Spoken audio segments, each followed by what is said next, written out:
Hey guys, it's Karan. And Sophie. Thank you for joining us today as we talk about voting and why it's important with a very special guest, Finnegan Biden. Hi, not so special, but thank you guys so much for joining me. Thank you. How are you doing? How's it been on the road? I know it gets really crazy as it gets down to the final days. Yeah, so it's been pretty crazy. I've been living with my grandparents. I had to quarantine and then move in here with them. And it's been pretty hectic, I would say. I've been kind of switching off between traveling with my Nana or my pop. And so, yeah, I've been kind of all over the place. Also, it's so funny to hear you reference, like, Joe Biden and Mrs. Biden as... Oh, no. As Nana and Pop. Yeah, which is also, people give me a lot of pushback for that. My friends do. They're like, that's so weird that you call your grandparents Nana and Pop. So it's kind of confusing for people, but yeah. I think it's special to have like a little pet name for your like grandparents as opposed to just like grandma. Community colleges. So she's extremely passionate about that. And so I'm regularly being corrected on my grammar. I apologize to anyone who doesn't think I have good grammar. My Nana regularly tells me I don't. So, and then my pop, Joe Biden, is running for president of the United States, if you don't know that already. And yeah, so we're just here talking about, the campaign and what's been going on with them. Nice. That's awesome. And now to kind of gear things towards voting. Is this anyone's first time voting? Because I voted during the midterms, which was my first official time voting. But what about you guys? I also voted during midterms. Yeah. This is my first, it's my first presidential election. Yeah, my first presidential election was the last one. So I'm really hoping this one goes better. Nice. Hoping so. Yeah. What's interesting is I was very okay, it's when the midterms came around, I was like, okay, it's easy. You're just filling out a piece of paper. But yeah. You guys feel this? I feel an incredible amount of anxiety when I'm filling out a ballot. I'm it feels like, this is dramatic to say, but it feels like democracy on paper, and that's just very overwhelming for me. I don't even know if that's dramatic. I would say it's the life or death of democracy on paper. And so I just filled out my ballot. I early voted in Philadelphia, and I agree with you. I was very anxious. I was I quadruple checked it to make sure that I did not accidentally fill anything out. I was waiting in line for 4.5 hours. So I was making sure I researched exactly what would be on the ballot, so I wasn't, surprised by anything. But it is definitely scary, I think, because there is so much pressure on us in this election. But yeah, have you guys voted yet, or what are your plans? Yes, we both early voted, so we both did the whole thing. And I think for me too, it is there is a lot of anxiety, and it is a huge thing. But I think that like you said, researching is a way to sort of make it more digestible and exciting. And do you have any tips on for first time voters, what you would recommend to sort of help them prepare for the actual process of having to do it, as it is overwhelming, as we've said? Yeah, so I would definitely start with making a plan, going to iwillvote.com and deciding whether or not, it's getting really down to the wire. So from this point on, you should be going in person on election day. Don't request a ballot and don't put anything into the mail. Go to a drop box, or if you don't have a ballot yet, wait in line on election day. And from there, I would say, look up what the ballot is going to look like. Because I think when you see it for the first time, you're kind of wait a second, I didn't know that there were, things being added to our state constitution, or, I didn't know that there were laws on my ballot. So look up what's going to be on the ballot and do some research, because it also isn't just your president. It's, in some cases, local state legislature, or your congressman, or Senate. So those are also really important. So making sure you're researching before you go in. Yeah, and why do you think voting is important? Because I know for me, like, I view it as, I think it's overwhelming when you think about the population of the U.S. and you're just like, oh, my vote gets lost. But I think how I view it is that it's a privilege to vote, and, you know, my parents are immigrants, and, you know, they've endured so much for me to be here today. And it's, if I can make a positive impact on their lives or other people's lives with my vote, I'm going to try to do that. But what about for you guys? Well, for me, I think as a woman, I feel like my rights are on the ballot.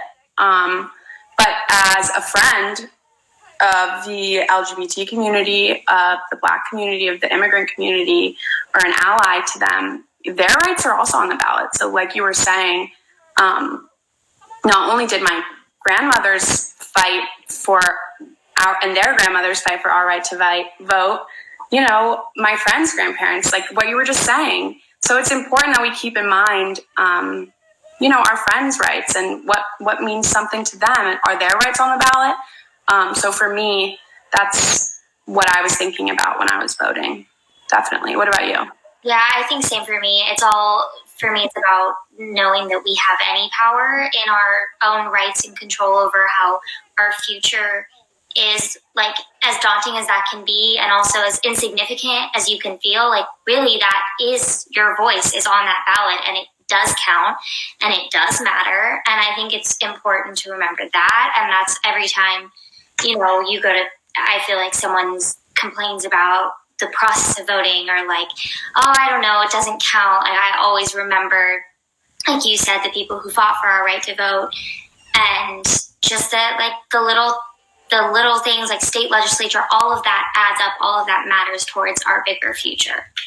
Yeah, and I think it's so easy nowadays on social media to post about something you care about, having to do with civil rights or environmental justice, climate change. But then I'm kind of like, did you vote? Because if you didn't, none of the things that you're posting about are going to happen. So yeah, kind of am like, I think President Obama said, don't tweet, vote. And I think that is the best line in our generation and for our generation to listen to. You know, it's like, don't post something on your story if you're not going to get out there and do the work. So. And I think it's so important to, like, hold our neighbors accountable in this process, because it can feel like when it's coming up to it, you're like, do I really want to check my registration to vote? Like, do I want to go through this, like, process? But it's important that we, you know, look to each other and go that it's more than just, you know, circling in a few bubbles and just, you know, assuming that everything's going to be fine. It's, you know, these votes actually push the needle in one direction or the other. And where those can be, frankly, life or death for some people, but also it can be their access to healthcare. It can be, you know, what their school funding looks like for that year. It can really make a big difference, even if we feel like it might not affect our day-to-day lives. Yeah. And what are some issues that you guys are really passionate about in this election season? I feel like every day something new. Yeah. It's very overwhelming. But I really want police reform and criminal justice reform. But I also really want climate change. I don't want any climate change deniers in the White House or in our government, because at this point, I'm like, did you go to school or do you even read the news? So, I mean, I get so angry talking about it. But then, I mean, the 525 kids that don't have parents on the border right now, I mean, that's also on the ballot. So there are a lot of issues that we need to take seriously when we go to the polls on November 3rd, if you haven't already voted. Yeah, I'm literally ditto to all of those. Yeah. Like, you kind of listed them perfectly and really eloquently. But yeah, I agree. We have so much happening on the micro and the macro. Yeah. People's lives are being changed constantly, but also we have to, you know, the countdown is really on with climate change. Yeah. And we have to make sure that we really like hunker down and we elect officials that are taking it just as seriously as we are and are making the change in the macro as we are trying to do in the micro. Yeah. And I think it's a great question to ask as far as like for everybody checking with themselves when they go to vote. Like, okay, there are so many issues that I care about. What are my priorities and how do I vote towards my like the things I care about most? And it's a good thing to check in with yourself and remember when you're going to vote for sure. Yeah, and I think you said it best about moving the needle in the right direction. I think we all, being in our generation, know so many kids that are like, I'm not going to vote. Either my vote doesn't count or this candidate doesn't believe in everything that I believe in. We are never going to find a perfect candidate, but we know that there are candidates who push the needle in the right direction, like you were saying. So are we just going to sit out an election and move backwards 10 years and complain that that candidate wasn't perfect and have a repeat of 2016? Or are we going to take a step in the right direction, even if it's not necessarily like the right shoes? If you're thinking about like, oh, they're not wearing the right shoes, but they're going in the right direction. So I don't really have any patience for people that aren't taking this election seriously. Yeah. Yeah, because we have to really think about our future and our kids' futures, because for Gen Z especially, there's a lot riding on us and our vote because, you know, our future, there's a lot of uncertainty associated with it. It's important we take control of that future and we try to guide it in the direction that we want it to go. Yeah. And hopefully in a positive direction. Yeah. And my last question for you guys is, after this election, what do you hope America will look like? Do you want me to go first? I know that's a very daunting question. I think more loving. Yeah. And acceptance. For me, that we're so divided. I don't want any more identity politics. I want to be moving in a direction where we're talking to one another. And I don't think politicians now think that our generation wants that, because we are so loud and we are so opinionated. But I know that our generation has a lot of different viewpoints, and we have discussions among ourselves about how we want to make that change. So I know that we're ready to be united and have the conversations that are hard.